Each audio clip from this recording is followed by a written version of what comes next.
Imagine a mother named Sarah. Her 7-year-old son has a fever, a persistent rattling cough. In one version of her life, she calls a family doctor, gets an appointment for that afternoon, and picks up a prescription on her way home. By evening, her son is wrestling comfortably. But Sarah lives in a different reality, the reality of poverty. For her, that same fever triggers a cascade of impossible choices. Does she use her last $20 to buy the bus fare to the crowded public clinic, knowing that she will wait for hours? Or does she buy groceries for the week? Does she take a day off work and lose a day's wages she desperately needs? For Sarah, healthcare isn't a right. It's a terrifying gamble. Today, I want to talk about this gamble. I want to talk about income inequality, not as an economic statistic, but as a public health crisis that carves a canyon between those who can heal and those who can only hope. The first barrier Sarah faces is the most obvious: access. Over half the citizens in developing nations cannot afford private health care. So, Sarah ends up in a public clinic. However, the public system is broken, strained to its breaking point. She faces overworked staff who can only offer a rushed, impersonal diagnosis. This isn't just suboptimal treatment. This is a two-tiered system discriminating against the poor. But the injustice runs deeper than this. It is also about the crushing reality of short-term insufficiency. Here is how the short-term reality plays out for Sarah. The clinic may offer a measles vaccination for her son for just $5, promising to save hundreds of dollars in future medical bill. But that $5 is the money for tomorrow's dinner. How can you expect someone earning the equivalent of $2 a week to spend $5 on a measles vaccination? This financial stress seeps into every aspect of life.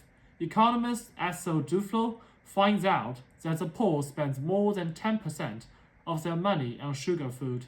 This isn't failure of judgment. It's a desperate search for a small moment of pleasure. That sugary drink is not a poor nutritional choice. It's a symptom of a life stripped of other joys.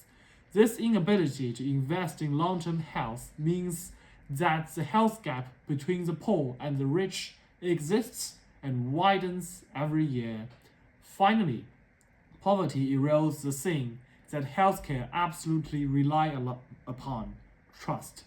Researchers found out that 41% of people living in poverty do not believe in the effectiveness of medicine.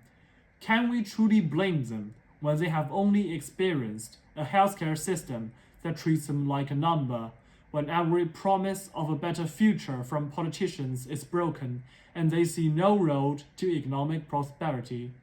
This is not about the lack of education. It's about long-standing skepticism.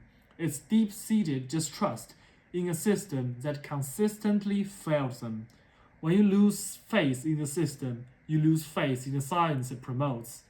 This is the ultimate health inequity, not just the lack of access to medicine, but the destruction of trust itself. So where do we go from here? We must fight for policies that treat healthcare as a universal right, not as a commodity.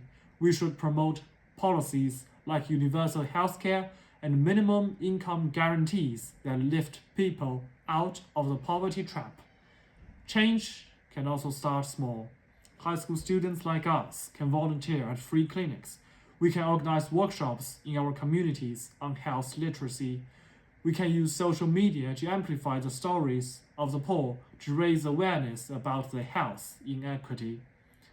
A child's health should not depend on their parents' income.